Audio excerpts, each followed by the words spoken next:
ప్రాణాయామం అభ్యసిస్తున్నాడు. ప్రాణాయామము యోగ ప్రక్రియలో ఒక అంశము, శ్వాసను నియంత్రించగలిగే ఒక సాధనము. కాని దేవి, శ్వాస జీవనానికి మరో పేరు. శ్వాసను నియంత్రించగలిగిన వాడు జీవితాన్ని కూడా నియంత్రించగలడు. ఇదంతా పుత్రుడు ప్రహ్లాదునికి దేవర్షే నేర్పించాడా? అవును మహాదేవి. భావితరాల వారికి యోగ ప్రక్రియ అవసరం అవుతుందని దేవర్షుల వారికి బాగా తెలుసు. రాబోయే యుగాలలో ధరిత్రి మీద జనసంఖ్య పెరిగిపోయి దాని కారణంగా అంతటా వాతావరణం కలుషితమైపోతుంది, ప్రాణవాయువు విషపూరితమవుతుంది. ఆ సమయంలో శ్వాసపై నియంత్రణ మానవునికి తప్పనిసరవుతుంది. తమరన్నది సత్యమే స్వామి. రానున్న యుగములలో యోగ ప్రక్రియ అన్ని సమాజములలోనూ అన్ని వర్గాలలోనూ స్త్రీ పురుషులకు స్వచ్ఛ జీవన ఆధారం అవుతుంది. పైగా ప్రహ్లాదునికి ఇది ఎంతో అవసరం అవుతుంది మహాదేవి. ఎందుకంటే వాని జీవితంలో జరగబోయే సంఘటనల్లో ఈ యోగ విద్య అతనికి తోడవుతుంది. ఈ ప్రాణాయామం, ఈ శ్వాస నియంత్రణ భూ జల వాయు అన్ని ప్రదేశాల్లోనూ రక్షణ కల్పిస్తుంది. అందుకే ఈ యోగ విద్యను స్వయంగా దేవర్షే బోధిస్తున్నాడు.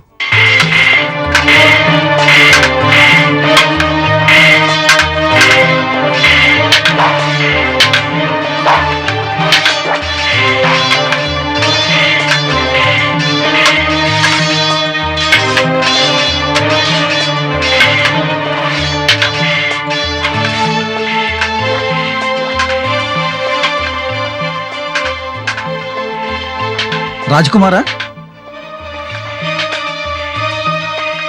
ప్రణామం.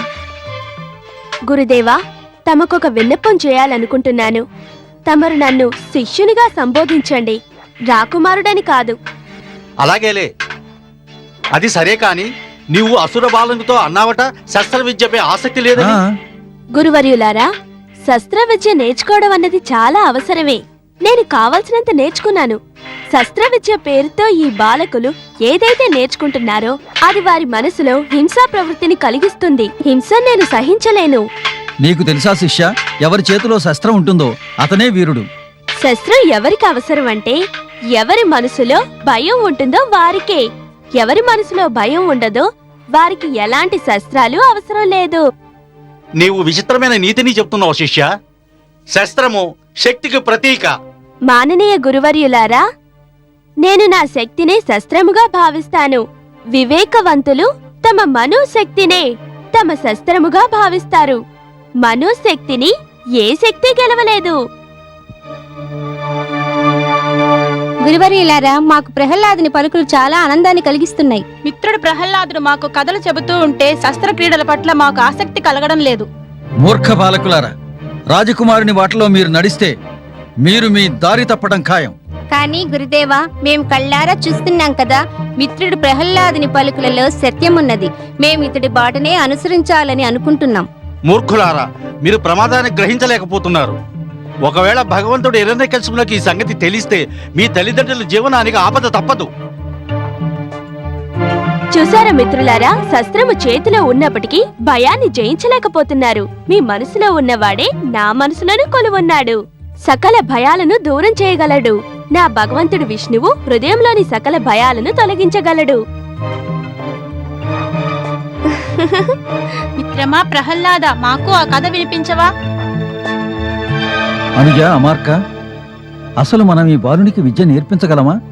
లేదు అగ్రజ, ఇతడే తిరిగి మనకు పాఠాలు నేర్పుతున్నాడు. ఇతడు మన ప్రాణాల మీదకి తెచ్చేటట్టున్నాడు. తెలియటం లేదు ఈ సమస్యకు ఉపాయం ఏమిటో. కేవలం ఒకే ఉపాయం ఉన్నది. ఏమిటది? నాతో రా.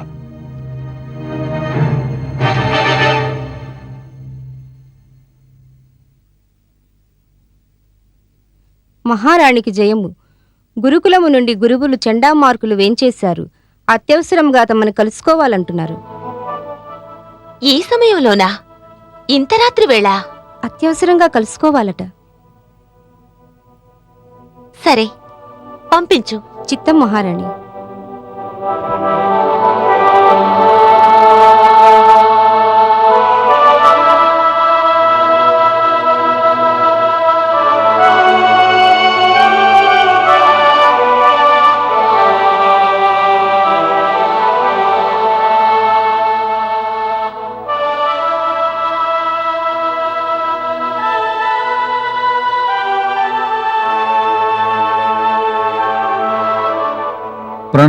రాజమాత. ప్రణామం గురువర్యులారా. అందరూ కుశలమే కదా? కుశలమే అయితే ఇంత రాత్రివేళ తమకు శ్రమ కలిగించే సాహసం చేయగలమా రాజమాత? ఏమైనది? రాజకుమారుడు ప్రహ్లాదునకు అసుర నీతి, అసుర సంస్కృతి, అసుర విద్య వీటి యందు ఎలాంటి ఆసక్తి లేదు. నేను ఇందుకు మిక్కిలి చింతిస్తున్నాను. గురువర్యులారా, తమరు వానికి నచ్చ చెప్పడానికి మరింత ప్రయత్నించండి. మేము వానికి చెప్పి చెప్పి విసిగిపోయాం రాజమాత. తన మనసులో ఎవరిని ఆరాధిస్తున్నాడో అతడిని తప్ప మరెవరిని ఆరాధించుటకు ఇష్టపట్టలేదు. రాజమాత, మాకు భయంగా ఉన్నది. భగవంతుడు హిరణ్యకశిపునికి రాజకుమారుడు ప్రహ్లాదుని వైఖరి తెలిస్తే వారు మమ్మల్ని శిక్షిస్తారు. ఇందులో మా దోషమేమీ లేదు. అంతేకాదు రాజమాత, మా భయం మాకు మరో ప్రమాదం వచ్చి పడుతున్నది. అవును రాజమాత, రాజకుమారుడు ప్రహ్లాదుడు విష్ణువే ఈశ్వరుడు అంటున్నాడు. వానిని చూసి చూసి మిగతా విద్యార్థులు కూడా అనుసరిస్తున్నారు. మన అసుర శిష్యులు సైతం అసుర విద్యకు దూరమవుతున్నారు రాజమాత. సమస్త విద్యార్థులు అతని అడుగుజాడల్లో నడుస్తున్నారు. భగవంతుడు హిరణ్యకశిపునికి ఈ విషయం తెలిస్తే అనర్థం జరిగిపోతుంది రాజమాత. నాకు అర్థం కావడం లేదు. ఏం చేయను? ఓ రాజమాత, రాజకుమారుడు మిమ్మల్ని బాగా ప్రేమిస్తాడు. మీరే వెళ్ళి నచ్చ చెప్పండి. మాకు నమ్మకం ఉన్నది, మీ మాట తప్పక వింటాడు. ఇది విన్నవించుకోవటానికే తమ వద్దకొచ్చాం.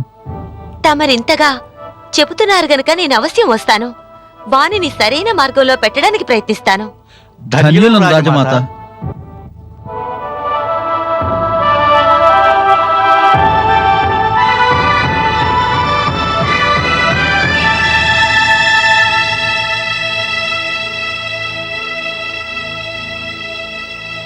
ఓం నమో భగవతే నారాయణాయ. ఓం నమో భగవతే నారాయణాయ. ఓం నమో భగవతే నారాయణాయ. ఓం నమో భగవతే నారాయణాయ. ఓం నమో భగవతే నారాయణాయ. పుత్ర ప్రహ్లాద,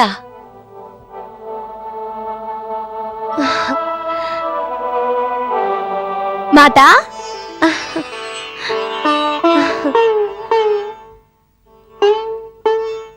మాతా, తమర్ని చూసినందుకు నా మనసు సంతోషంగా ఉంది.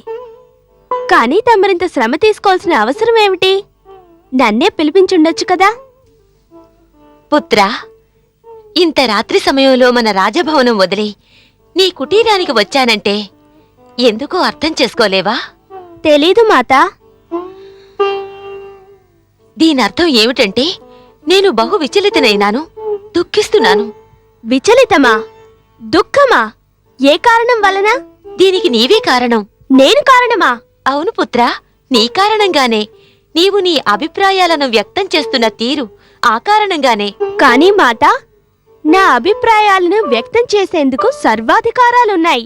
అవశ్యం పుత్రా, కానీ ఒకరి అధికారం మరొకరికి హాని కలిగించినట్లయితే అప్పుడెవరైనా ఆలోచించాలి ఆ అధికారాలను ఏ మేరకు ఉపయోగించాలని.